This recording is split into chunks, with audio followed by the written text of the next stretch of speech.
रहिया चलत मोर थक गई देहिया, रहिया चलत मोर थक गई देहिया,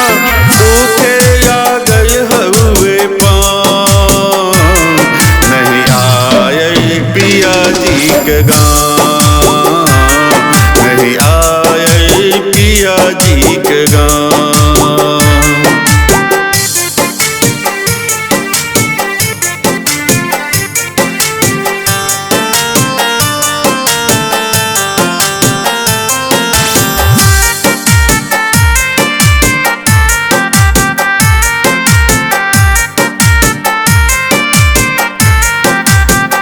राह अनजानी बा कठिन डगरिया,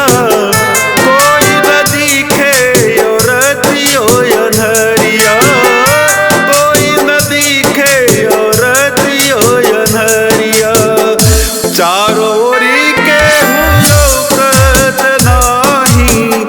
चारों ओरी के लौकत नाही, केकरा से पूछी उनका नहीं आए पिया जी के गाँव, नहीं आए पिया जी के गाँव।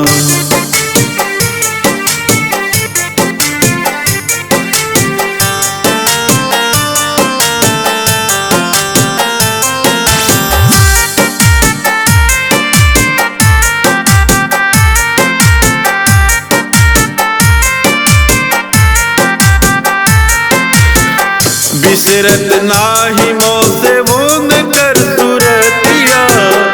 कैसे मिलब अब बीत जात रतिया, कैसे मिलब अब बीत जात रतिया, कहवा पर जाके हम सुसताई, कहवा पर जाके हम सुसताई, इहवा कहीं कतो छा, नहीं आए पिया जी के गाँव, नहीं आए पिया जी के गाँव।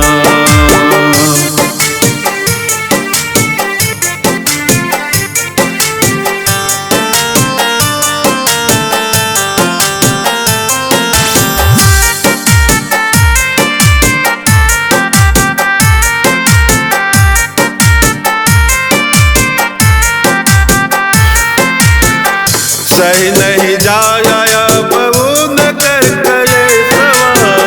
केहू कही दे तुमसे हमरो सनेसवा, केहू कही दे तुमसे हमरो सनेसवा, कुछ नहीं बस इतना ही कर दे, कुछ नहीं बस इतना ही कर दे, उनसे बता दे मोर नाम, नहीं आए पिया जी के गाँव।